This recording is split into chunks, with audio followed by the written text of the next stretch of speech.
Hello everyone, मैं यशवंत कुमार स्वागत करता हूं एक बार फिर से आप सभी का आपके अपने यूट्यूब चैनल टेक सीख प्रो में। तो अपनी पिछली वीडियो में हमने डिस्कस किया था स्क्रू थ्रेड के मोस्ट इंपॉर्टेंट एमसीक्यू और उसके कंसेप्ट को। इस वीडियो में हम डिस्कस करने वाले हैं ड्रिलिंग और रीमिंग से रिलेटेड जो भी मोस्ट इंपॉर्टेंट एमसीक्यू एग्जाम में पूछे जाते हैं, और उससे रिलेटेड कुछ कंसेप्ट के बारे में भी हम देखेंगे। तो अगर अभी तक आपने चैनल को सब्सक्राइब नहीं किया है तो चैनल को सब्सक्राइब कर लीजिए, साथ ही साथ इसको अपने फ्रेंड्स के बीच शेयर कीजिए। तो यदि आपका एनएफएल का एग्जाम है 7 तारीख को, या फिर 5 को यूपीआरबीएनएल का, या अपकमिंग इसरो बोरिंग टेक्नीशियन का एग्जाम है, तो ये वीडियोस आपके लिए बहुत ही मोस्ट इंपॉर्टेंट है। इसको आप कंटिन्यू वॉच करते रहिए, इससे बाहर आपका पेपर जाने वाला नहीं है, क्योंकि यहाँ मोस्ट सेलेक्टेड इंपॉर्टेंट एमसीक्यू को ही डिस्कस करते हैं। तो चलिए वीडियो को स्टार्ट करते हैं। तो यहाँ पर सबसे पहला क्वेश्चन पूछा गया है कि होल को फिनिश करने और थोड़ा सा बड़ा करने वाले कटिंग टूल को क्या कहते हैं। वो कौन सा कटिंग टूल है जिसका प्रयोग होल को फिनिश करने के लिए करते हैं और उसको थोड़ा सा बड़ा करने के लिए करते हैं। तो ये कौन सा होता है? ये होता है रीमर। रीमर के द्वारा क्या करते हैं, जो भी हमारा ड्रिल किया गया मीन्स होल होता है, उसको थोड़ा सा स्लाइटली इनलार्ज किया जाता है और उसके होल को फिनिश साइज में एक्यूरेट फिनिश किया जाता है। नेक्स्ट क्वेश्चन, अगर यहाँ अदर की बात की जाए तो ड्रिल का प्रयोग किया जाता है होल को ड्रिल का प्रयोग किया जाता है होल को जनरेट करने के लिए। डाई का प्रयोग करते हैं एक्सटर्नल थ्रेड कटिंग के लिए। टैप का प्रयोग करते हैं इंटरनल थ्रेड कटिंग के लिए। दूसरा क्वेश्चन, निम्नलिखित में से किस धातु की रीमिंग करते समय किसी भी प्रकार के कूलेंट की आवश्यकता नहीं होती? तो होता है कास्ट आयरन। कास्ट आयरन की बेसिकली रीमिंग कोई भी मशीनिंग क्रिया करते समय किसी प्रकार के कूलेंट की आवश्यकता नहीं होती, just because of free graphite. Free graphite क्या करता है, इसमें लुब्रिकेशन का काम करता है, इसलिए मशीनिंग करते हैं इसमें किसी कूलेंट की आवश्यकता नहीं होती। अगर हम कूलेंट का प्रयोग करेंगे तो चिप्स होगा वो क्या होगा, लुगदी के फॉर्म में हो जाएगा और रिमूव नहीं हो पाएगा। अगर करना भी तुम क्या करते हैं, ड्राई एयर या फिर शुष्क हवा का प्रयोग करके चिप्स को बाहर निकालते हैं, किसी भी कूलेंट का प्रयोग नहीं करते हैं। ट्विस्ट ड्रिल की बॉडी की संपूर्ण लंबाई पर बने ग्रुप्स को क्या कहते हैं? ट्विस्ट ड्रिल जो होता है उसके पूरे लंबाई में क्या होता है, हेलिक्स आकार का खांचा कटा होता है। तो इसे क्या कहा जाता है? तो इसे बेसिकली फ्लूट के नाम से जानते हैं। ठीक, क्या कहते हैं उसे? फ्लूट के नाम से जानते हैं, जो उसकी पूरी लंबाई में ग्रुप्स बना होता है।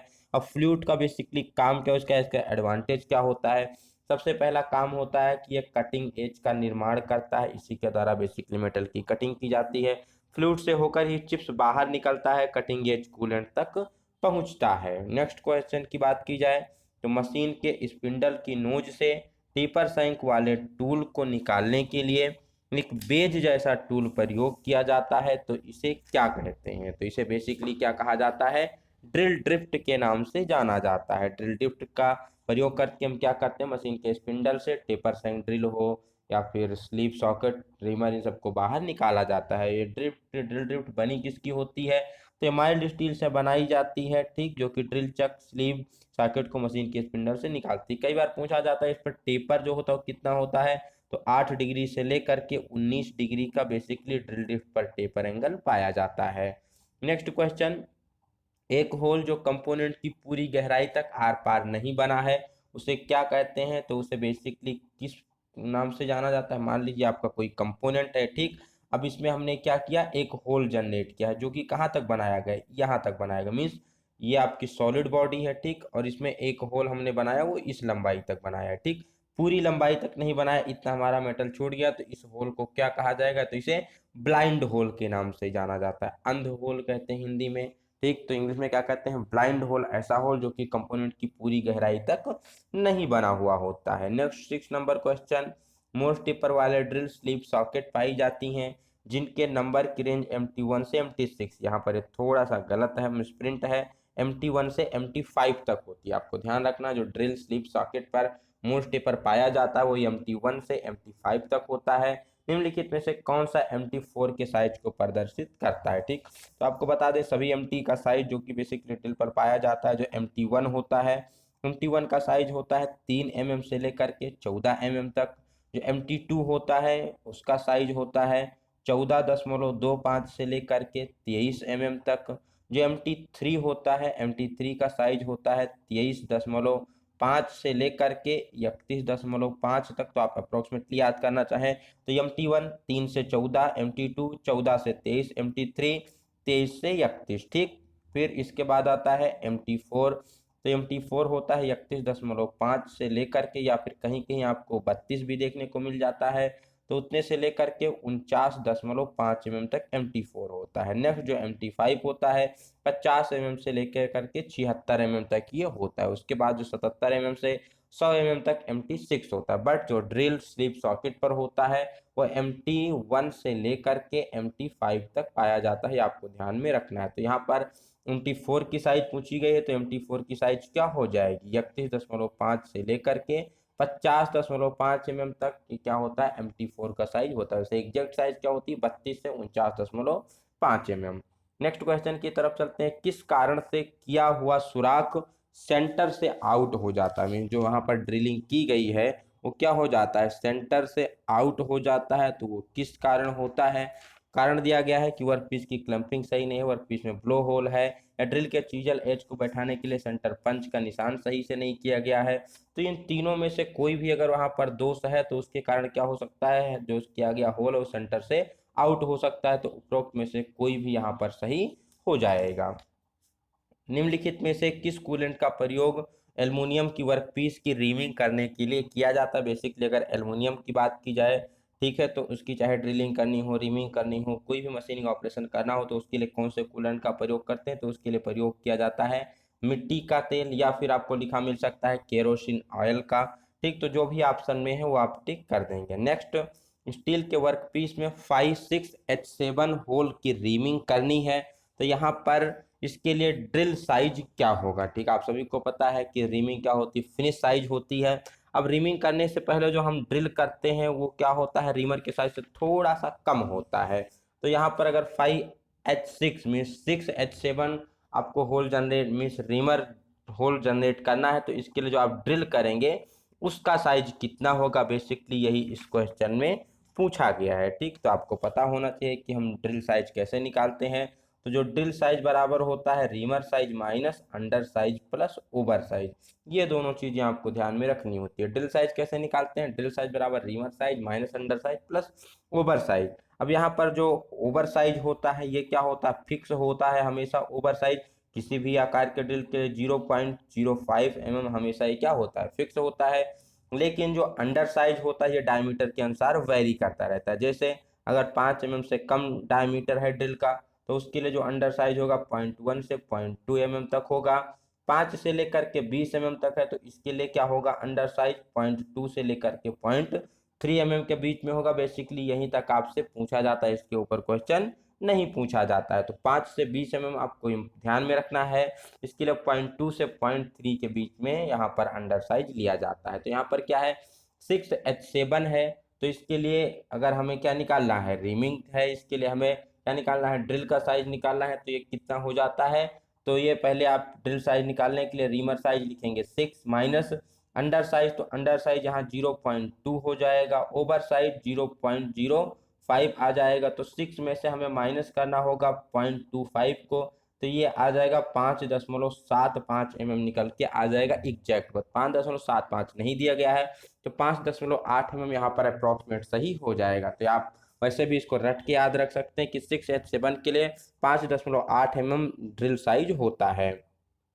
कुछ ऐसे क्वेश्चन होते हैं टेक्निकल में जो कि एज इट इज पूछे जाते हैं, तो उससे सबसे अच्छा वे है कि आप उसको समझने के बाद उसे आप रट लें। ठीक है, याद करके रखें कि आपका वहाँ पर एग्जाम में टाइम वेस्ट ना हो। नेक्स्ट क्वेश्चन, ट्विस्ट ड्रिल का पॉइंट एंगल किस पर निर्भर करता है। तो बेसिकली ये निर्भर करता है ड्रिल की जाने वाली धातु पर। जिस मटेरियल की हमें ड्रिलिंग करनी है वो कौन सा मेटल है, उसी पर बेसिकली इसका पॉइंट एंगल निर्भर करता है। अगर मेटल हार्ड है तो एंगल ज़्यादा होगा, अगर मेटल सॉफ्ट है तो क्या होगा, कटिंग एंगल वहाँ पर कम होगा। तो इस प्रकार से क्या करता रहता है, वेरी करता रहता है। बट डिपेंड किस पर करता है, तो डिपेंड करता है मीन्स ड्रिलिंग की जाने वाली धातु पर ही डिपेंड करता है। नेक्स्ट क्वेश्चन, साधारण कार्यों के लिए ट्विस्ट ड्रिल का पॉइंट एंगल कितना होता है। तो साधारण कार्यों के लिए कितना होता है, 118 डिग्री होता है। बट अगर पूछा जाए हाई कार्बन स्टील के लिए कितना होता है, तो उस कंडीशन में 140 से 150 डिग्री के बीच में होता है। अगर यहाँ पर पूछा जाता है मुलायम में सॉफ्ट धातुओं के लिए, जैसे कि कास्ट आयरन हो गया, एल्यूमिनियम हो गया, इसके लिए कितना होता है, तो बेसिकली इसके लिए 90 डिग्री होता है। ठीक, तो सॉफ्ट धातुओं के लिए कम, हार्ड धातुओं के लिए अधिक, स्टैंडर्ड के लिए 118 डिग्री। कटिंग लिप के पीछे की ओर दिए गए रिलीफ एंगल को क्या कहा जाता है? तो इसे बेसिकली लिप क्लियरेंस एंगल के नाम से जानते हैं। कटिंग लिप के पीछे जो यहाँ पर थोड़ा सा रिलीफ दिया जाता है उसे क्या कहते हैं? लिप क्लियरेंस एंगल कहते हैं। ठीक, ये बेसिकली कितने से कितना होता है? तो ये 12 डिग्री से लेकर के 15 डिग्री के बीच में लिप क्लियरेंस एंगल रखा जाता है, जिससे क्या होती है, जो ड्रिल होती है हमारी उसमें घर्षण करके नहीं चलती, थोड़ा सा उसको चलने के लिए क्लियरेंस मिल जाता है। ठीक, या इसी को बॉडी क्लियरेंस के नाम से भी जानते हैं।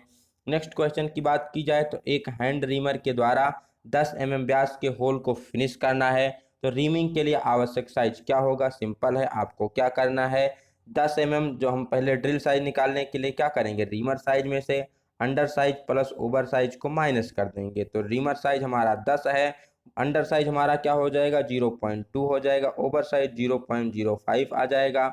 जब 10 में से 0.25 को माइनस करेंगे तो 9.75 निकल के आ जाएगा, जो कि आपको ऑप्शन नंबर 1 में मिल जाता है। तो 10 का अगर आपको फिनिश्ड रीमर साइज का होल बनाना है तो उसके लिए ड्रिल कितने का करेंगे, 9.75 का ड्रिल करेंगे। 9.75 उपलब्ध नहीं है तो 9.8 का भी ड्रिल आप कर सकते हैं। नेक्स्ट, सॉकेट हेड स्क्रू के हेड को स्थान देने के लिए पहले से बने सुराख के सिरे को बड़ा करने वाले प्रोसेस को क्या कहते हैं? तो इसे क्या कहा जाता है? जब भी कभी हमें सॉकेट हेड स्क्रू को स्थान देना होता है तो उसके लिए जो होल पहले से बनाया गया उसके मीन्स सिरे को हम क्या करते हैं, थोड़ा सा इनलार्ज कर देते हैं, और यह प्रक्रिया क्या कहलाती है? यह प्रक्रिया काउंटर बोरिंग के नाम से जानी जाती है। ठीक, तो इसे आपको ध्यान रखना है। काउंटर बोरिंग क्या होती है? किसी भी जाब में पहले से बनाए गए सुराख का जो ऊपरी सिरा होता है उसे क्या करते हैं, मान लो हमारा होल है तो इसके ऊपरी सिरे को हमने क्या किया, कुछ गहराई तक इस प्रकार से बड़ा कर दिया। ठीक, कुछ इस प्रकार से हमने क्या किया, इसको बड़ा कर दिया।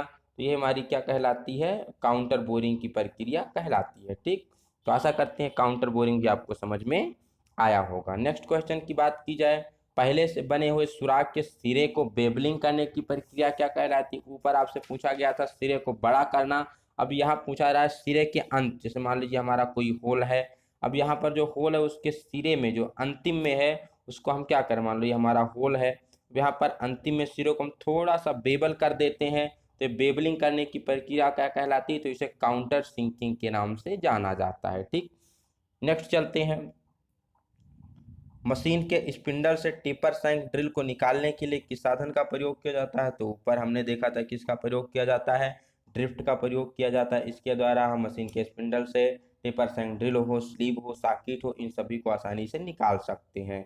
नेक्स्ट क्वेश्चन, मशीन के स्पिंडल पर ड्रिल चकों को किस साधन के द्वारा पकड़ा जाता है? In the machine spindle drill chucks are held by the means of arbor. Arbor के द्वारा हम क्या कर सकते हैं, ड्रिल चक को मशीन के स्पिंडल में होल्ड करते हैं। नेक्स्ट क्वेश्चन यहाँ पर पूछा गया है, ड्रिल स्लीव का प्रयोग तब किया जाता है जब, तो आप सभी को पता होना चाहिए जो ड्रिल के बेसिकली अटैचमेंट होते हैं, एसेसरीज होते हैं, उसमें स्लीव और सॉकेट इन दोनों की बहुत ही महत्वपूर्ण भूमिका होती है। तो यहाँ पर क्वेश्चन पूछा जाता है कि ड्रिल चक का प्रयोग कब करते हैं, स्लीव का प्रयोग कब करते हैं, सॉकेट का प्रयोग कब करते हैं? तो सबसे पहले आपको पता होना चाहिए कि चक का प्रयोग कब किया जाता है। तो चक का प्रयोग बेसिकली जो ड्रिल चक होता है 13 तक के जो स्ट्रेट सैंक ड्रिल पाए जाते हैं उनको क्या करते हैं, आर्बर की सहायता से मशीन स्पिंडल में लगाने के लिए चक का प्रयोग करते हैं। अब आता है दूसरा यहाँ पर सॉकेट, सॉकेट का प्रयोग कब किया जाता है? तो जब जो ड्रिल का डायमीटर है ये बड़ा होता है, किससे, मशीन के स्पिंडल के डायमीटर से, जो मशीन के स्पिंडल का साइज है, इनर साइज, उससे क्या है, ड्रिल का जो डायमीटर हो गया है बड़ा है, तो यहाँ पर किसका प्रयोग किया जाता है? तो यहाँ पर ड्रिल सॉकेट का प्रयोग किया जाता है। नेक्स्ट आती है स्लीव, की स्लीव का प्रयोग कब करते हैं? तो स्लीव का प्रयोग बेसिकली जब किया जाता है जब ड्रिल का जो डायमीटर होता है वो स्पिंडल के साइज से कम होता है, तो यहाँ पर हम एक या एक से अधिक स्लीव का भी प्रयोग कर सकते हैं। तो आंसर क्या सही हो जाएगा कि मशीन के स्पिंडल से जब क्या होता है, डायमीटर छोटा होता है, तो ऑप्शन नंबर ये सही हो जाएगा कि मशीन के स्पिंडल की अपेक्षा छोटी होती है जब ड्रिल की साइज, तो वहां पर स्लीव का प्रयोग किया जाता है। नेक्स्ट क्वेश्चन, साधारण कार्यों के लिए ट्विस्ट ड्रिल का लिप क्लियरेंस एंगल कितना होता है? अभी हमने ऊपर आपको बताया था कि 12 से 15 डिग्री के बीच में साधारण कार्यों के लिए लिप क्लियरेंस एंगल रखा जाता है। ये भी वेरी करता है अकॉर्डिंग टू यूज के अनुसार। ठीक, ये भी वेरी करता है किसके अकॉर्डिंग टू यूज के साथ, थोड़ा सा कम ज़्यादा हो सकता है, बट साधारण कार्य के लिए 12 से 15 डिग्री लिप क्लियरेंस रखा जाता है। माइल्ड स्टील प्लेट पर ड्रिलिंग करने के लिए उपयुक्त कटिंग ऑयल कौन सा होता है? तो सोल्यूबल ऑयल का प्रयोग करते हैं किस पर? माइल्ड स्टील के प्लेट पर कटिंग ऑपरेशन करते समय। नेक्स्ट, एक संपूर्ण चक्कर में ड्रिल जाब के अंदर जितनी दूरी तक आगे जाता है उसे क्या कहते हैं? तो यहाँ पर आपको ध्यान देना है, एक चक्कर पूछ रहा है या एक मिनट पूछ रहा है? तो जब भी कहा जाएगा एक पूरे चक्कर में, मीन्स एक राउंड कंप्लीट करने के बाद ड्रिल हमारा मेटल के अंदर जितनी गहराई तक प्रवेश करता है उसे क्या कहा जाता है? तो उसे फीड कहा जाता है। क्या कहते हैं? उसे फीड कहते हैं। अब यही अगर चक्कर की जगह ना हो करके क्या पूछ लिया जाए, एक मिनट में ड्रिल हमारा होल के अंदर जितना प्रवेश करता है उसे क्या कहा जाता है? तो उसे कटिंग स्पीड के नाम से जानते हैं। जब भी टाइम की बात की जाएगी तो स्पीड हो जाएगा, राउंड की बात की जाएगी तो क्या हो जाएगा? फीड हो जाएगा। ठीक, तो एक मिनट में कितना जाएगा तो कटिंग स्पीड हो जाएगा, एक चक्कर में कितना जाएगा तो फीड हो जाएगा। नेक्स्ट क्वेश्चन, निम्नलिखित में से किसका प्रयोग 12 mm से कम व्यास के ड्रिल को पकड़ने के लिए किया जाता है? अभी हमने ऊपर बताया कि 12 mm से कम है तो क्या होगा? स्ट्रेट सैंक होगा। स्ट्रेट सैंक किसके द्वारा पकड़े जाएंगे? ड्रिल चक के द्वारा वो होल्ड किए जाते हैं। नेक्स्ट क्वेश्चन, फीड की दर किस पर निर्भर करती है? तो फीड की दर आवश्यक फिनिश पर भी निर्भर करती है, ड्रिल की धातु पर, ड्रिल की जाने वाली धातु पर, उपरोक्त सभी पर निर्भर करती है। कितना फिनिश करना है निर्भर करेगी, सॉरी फीड कितना देना है निर्भर करेगी कि आपको फिनिश कितना चाहिए, किस मेटल की आप ड्रिलिंग कर रहे हैं, किस मेटल का ड्रिल आप प्रयोग कर रहे हैं। नेक्स्ट क्वेश्चन, मशीन रीमर के द्वारा होल की रीमिंग करने के लिए कटिंग स्पीड और फीड का चयन करने का निम्नलिखित में से कौन सा साधन नहीं है? मीन्स मशीन रीमर के द्वारा होल की हम रीमिंग कर रहे हैं तो उस समय हम कटिंग स्पीड और फीड सेलेक्ट करते हैं, तो उसमें से निम्नलिखित में से कौन सा ऐसा फैक्टर है जो कि उस मीन्स उस पर डिपेंड नहीं करता है, कटिंग स्पीड और फीड? तो ये बेसिकली हो जाएगा जो फिक्चर की सुदृढ़ता होती है कि फिक्चर हमारा कितना रिजिड है, ये इस पर डिपेंड नहीं करता। बाकी जो आपका मटेरियल रीमर का साइज, ये सभी डिपेंड करता है कटिंग स्पीड और फीड के सिलेक्शन में, लेकिन फिक्चर की जो रिजिडिटी होती है उसमें कोई भी रोल प्ले नहीं करती है। हम 10x1.5 वाले स्क्रू के लिए एक नट बनाना है, ड्रिल किए हुए होल का साइज कितना होगा? ठीक, तो यहाँ पर क्वेश्चन क्या पूछा गया कि M10x1.5 एक स्क्रू के लिए नट बनाना है तो ड्रिल किए हुए होल का साइज कितना होना चाहिए? ठीक, मीन्स टैप ड्रिल साइज यहाँ पर कितना होना चाहिए, सीधा सीधा ये पूछ रहा है। सबसे पहले ये M10x1.5 का मतलब क्या है ये समझ लेते हैं, कई बार एग्जाम में पूछा जाता है। यहाँ M का मतलब होता है मेट्रिक, 10 का मतलब होता है मेजर डायमीटर, 1.5 का मतलब होता है उसकी पिच है। ठीक, तो अब टैप ड्रिल साइज निकालने के लिए आपको फार्मूला पता है कि टैप ड्रिल साइज बराबर होता है टैप साइज माइनस 2 × D। ठीक, 2D। अब जो ये D होता है ब्रिटिश में अलग होता है, मीट्रिक में अलग होता है। अगर ब्रिटिश की बात की जाए तो D होता है 0.64 इंटू पिच, मीट्रिक में बात की जाए तो D मीन्स डायमीटर होता है 0.61 इंटू पिच। अब चूंकि यम है, मीट्रिक दिया गया है तो उसके लिए हमें क्या प्रयोग करना होगा? 0.61 प्रयोग करना होगा। तो एक उस फार्मूले से आप निकाल सकते हैं। और दूसरा फार्मूला क्या होता है? सीधा सीधा जो ट्रिकी होता है कि आप मेजर डायमीटर में से क्या कर दो? पिच को माइनस कर दो। तो मेजर डायमीटर 10 में से हम पिच को माइनस करेंगे 1.5 तो कितना निकल के आ जाएगा? 8.5 निकल के आ जाएगा। पहले इस ऑप्शन को चेक करिए, अगर ये ऑप्शन में दिया गया तो आप इसके तरफ जा सकते हैं, अगर नहीं दिया गया तो आप पूरा 100% के लिए निकाल सकते हैं। टैप डी साइज बराबर tap size minus 2 into D से आप क्या कर सकते हैं? इसको निकाल सकते हैं। ठीक, तो यहाँ पर हमारा तुरंत मिल जाता है 8.5 mm, तो ये इसका राइट आंसर हो जाएगा। नेक्स्ट, ड्रिलिंग मशीन पर कार्य करते समय कटिंग स्पीड का चयन करने के लिए निम्नलिखित में से कौन सा ऐसा फैक्टर है जो कि इफेक्ट नहीं डालता है? तो यहाँ पर जो जॉब की चौड़ाई होती है इसका कोई भी मीन्स रोल नहीं होता है कटिंग स्पीड या फिर फीड का चयन करने में। बाकी जॉब का मटेरियल, टूल का मटेरियल, किए जाने वाला ऑपरेशन, ये तीनों फैक्टर डिपेंड करते हैं कि कटिंग स्पीड क्या रखेंगे हम।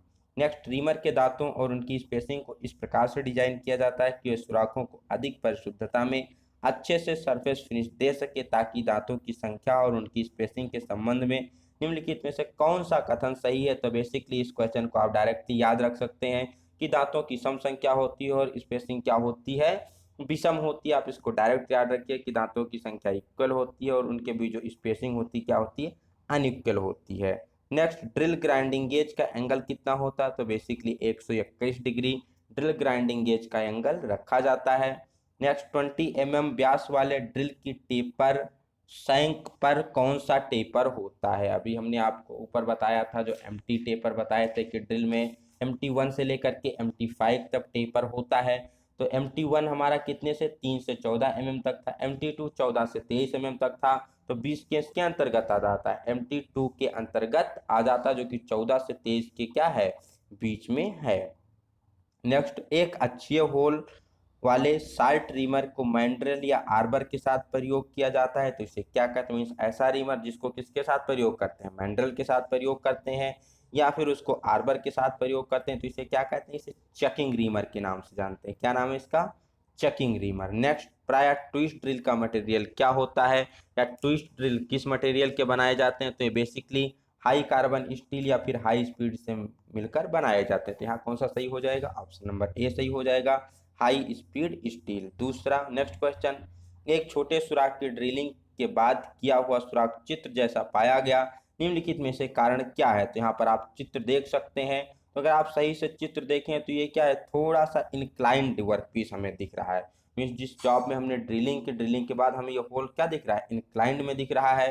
तो इसका कारण क्या हो जाएगा कि जो वर्क पीस की सेटिंग है वो क्या है, इंक्लाइंड है, इसीलिए हमारा जो किया गया सुराख क्या है, सेंटर से थोड़ा सा वो इंक्लाइंड हो गया है। नेक्स्ट क्वेश्चन, निम्नलिखित ड्रिलिंग मशीनों में से किसका प्रयोग वहां पर किया जाता है जहां पर बिजली उपलब्ध नहीं होती है।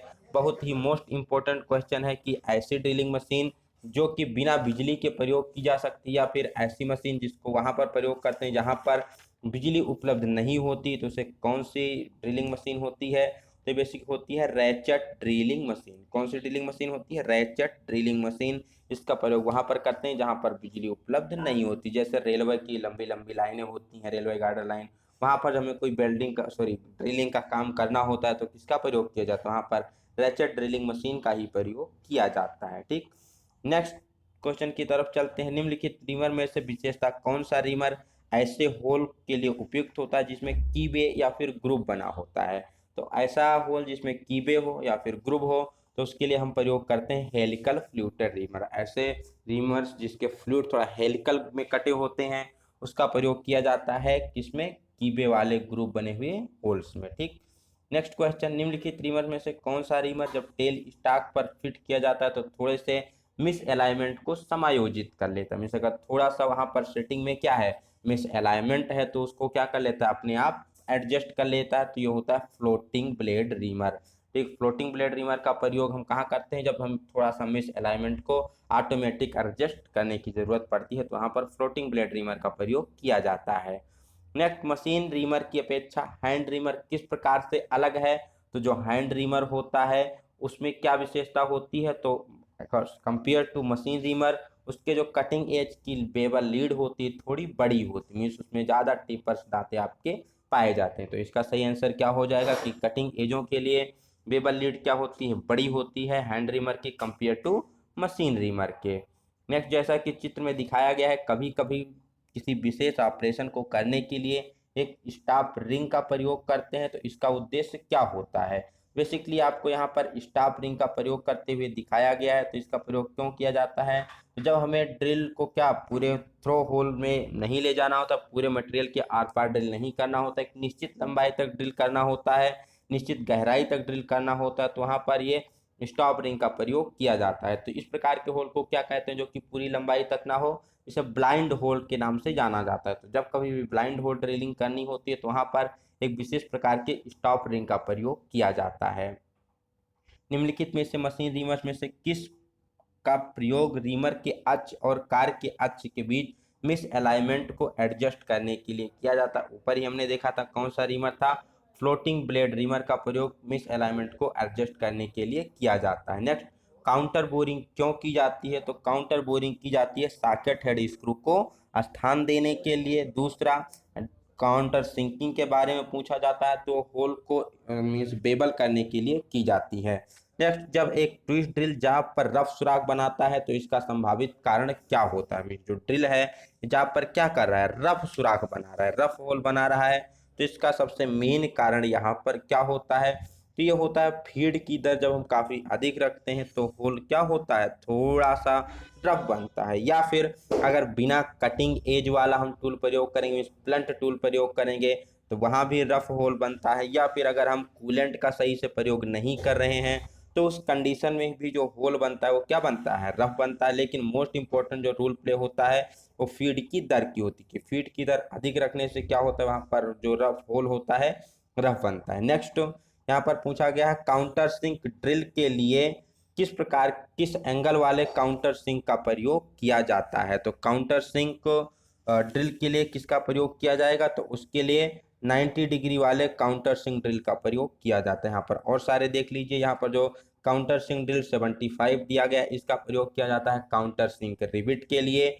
काउंटर सिंक ड्रिल जो 80 डिग्री दिया गया है इसका प्रयोग किया जाता है स्वतः चूड़ी बनाने वाले में जो सेल्फ टैपिंग वाले स्क्रू होते हैं उसके लिए काउंटर सिंक ड्रिल 80 का प्रयोग किया जाता है। और काउंटर सिंक ड्रिल 90 का ऊपर आपने प्रयोग देख ही लिया कि कहाँ किया जाता है, जब हमें होल को डीबर करना होता है या काउंटर सिंक हेड स्क्रू बनाना होता है तो उस कंडीशन में काउंटर सिंक ड्रिल 90 डिग्री वाले एंगल का प्रयोग किया जाता है। अगर चूड़ी काटनी है व अन्य मशीनिंग होल कर या होल की चैम्फरिंग वगैरह करनी है तो उस कंडीशन में 120 डिग्री वाले काउंटर सिंक ड्रिल का प्रयोग किया जाता है। नेक्स्ट क्वेश्चन, जैसा कि चित्र में दिखाया गया है ड्रिलिंग के दौरान चिप्स केवल एक ही लिप से लगातार बाहर आ रहे हैं, तो इसका कारण क्या, मीन्स जो एक ही फ्लूइड से क्या है चिप्स लगातार बाहर आते हैं, तो इसका कारण क्या हो सकता है। तो इसका केवल एक ही कारण होता है कि जब हमारा लिप एंगल है, जो लिप एंगल ग्राइंड किया गया हो असमान है। ठीक, कुछ इस प्रकार से यहाँ पर हो गया है, एक एंगल कम है दूसरा एंगल ज़्यादा है, या कटिंग एज जो है क्या असमान है, तो उस कंडीशन में चिप्स केवल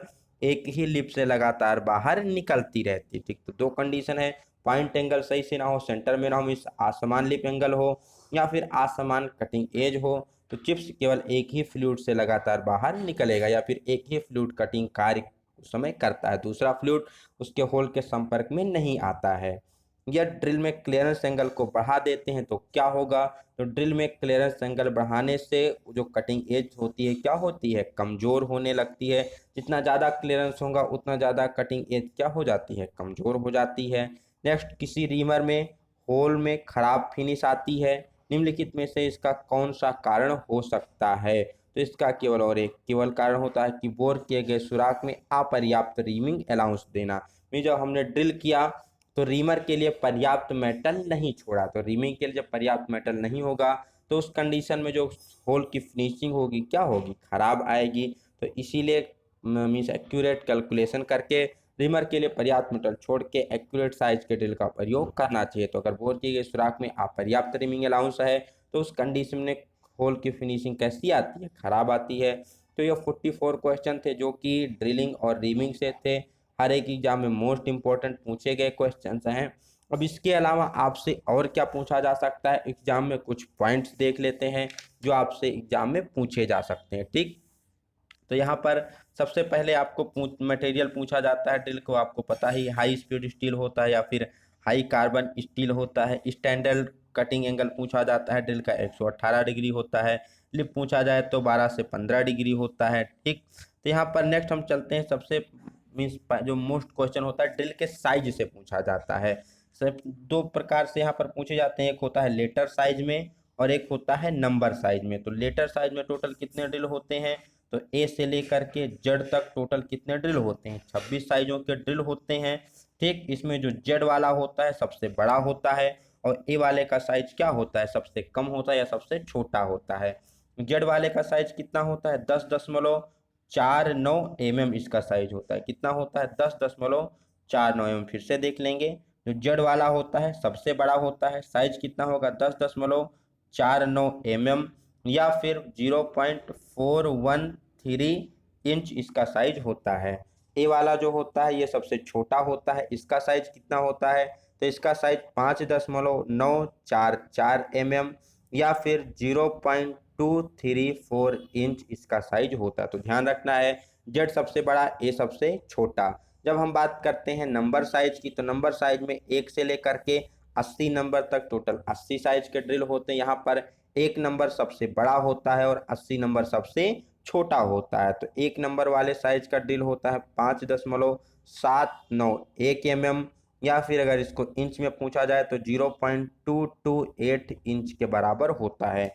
दूसरा 80 नंबर जो कि सबसे छोटा होता है, इसका साइज मीट्रिक में 0.35 mm होता है। ब्रिटिश में बात की जाए तो 0.135 इंच इसका साइज होता है। तो नंबर साइज में कौन सा बड़ा होगा, 1 नंबर का बड़ा होगा और 80 नंबर वाला साइज क्या होगा, सबसे छोटा होगा। तो ये 4 ऐसे क्वेश्चन हैं जो कि इधर उधर से घुमा घुमा के आपसे एग्जाम में पूछे जाते रहते हैं। ठीक, तो इसको आपको क्या करना है, याद कर लेना है।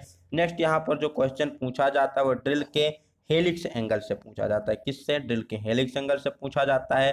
तो अकॉर्डिंग टू हेलिक्स एंगल, कई बार पहले पूछा जाता है हेलिक्स एंगल को ही दूसरा एंगल मीन्स कौन सा होता है, या हेलिक्स एंगल का ज्ञान किस से चलता है, तो इसका ज्ञान रेक एंगल से चलता है, रेक एंगल कहा जाए।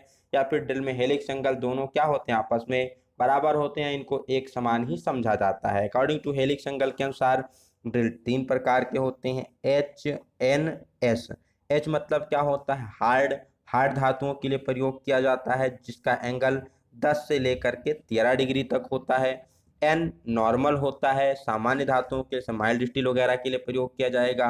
इसका एंगल कितना होगा, तो इसका एंगल 18 डिग्री से लेकर के 30 डिग्री के मध्य में होगा। एस जो होता है सॉफ्ट होता है, मुलायम जो सॉफ्ट मेटल होते हैं या फिर सीमेंट मेटल होते हैं उसके लिए प्रयोग किया जाता है। इसका एंगल कितना होता है, तो 35 डिग्री से लेकर के 40 डिग्री के बीच में इसका एंगल होता है। तो हेलिक्स एंगल के अनुसार कितने प्रकार के हो गए, 3 प्रकार। एच, एच मीन्स हार्ड, कठोर धातुओं के लिए मीन्स ठोस मेटल के लिए, हार्ड मेटल के लिए, उसके साथ साथ जो तन्य टफ मटेरियल होते हैं, डक्टाइल मटेरियल होते हैं, उसके लिए इसका प्रयोग किया जाता है 10 से 13 डिग्री। एन नॉर्मल मटेरियल के लिए 18 से 30 डिग्री, एस सॉफ्ट मटेरियल के लिए 35 से 40 डिग्री। अब कई बार एग्जाम में पूछा जाता है स्टैंडर्ड कितना होता है, जैसे अगर एक स्टैंडर्ड पूछा जाए हेलिक्स एंगल कितना होता है तो 27 डिग्री या फिर 27.5 डिग्री एग्जाम में मिल जाता है, जो कि ड्रिल का स्टैंडर्ड हेलिक्स एंगल होता है। ठीक, नेक्स्ट यहाँ पर पूछा जाता है क्लियरेंस एंगल के बारे में, तो आपको पता ही 12 से 15 डिग्री के बीच। पॉइंट एंगल साधारणतः 118 डिग्री।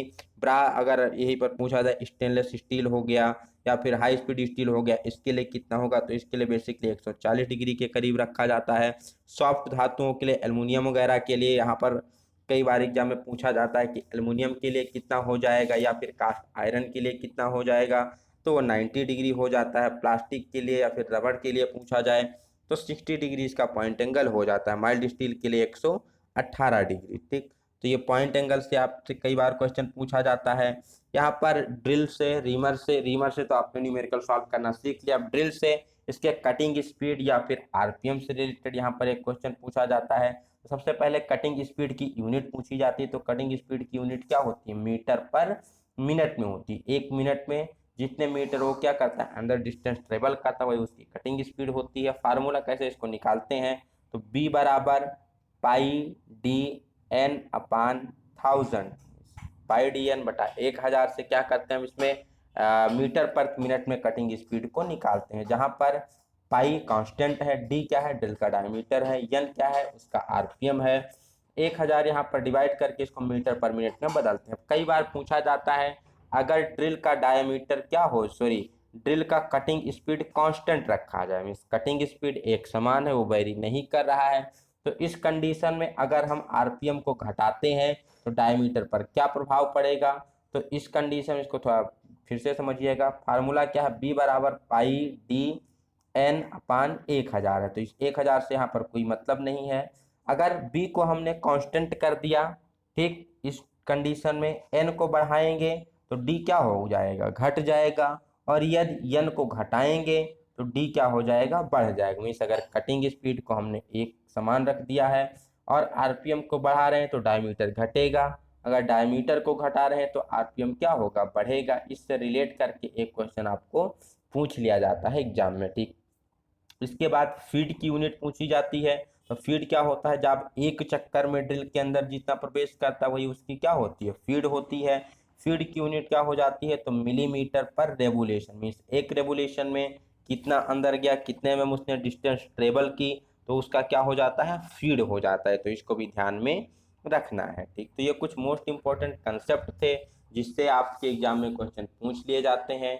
इससे रिलेटेड अगर आपको कोई और डाउट है तो भी आप कमेंट सेक्शन में पूछ सकते हैं। टेलीग्राम ग्रुप को ज्वाइन करके वहाँ भी आप डिस्कस कर सकते हैं।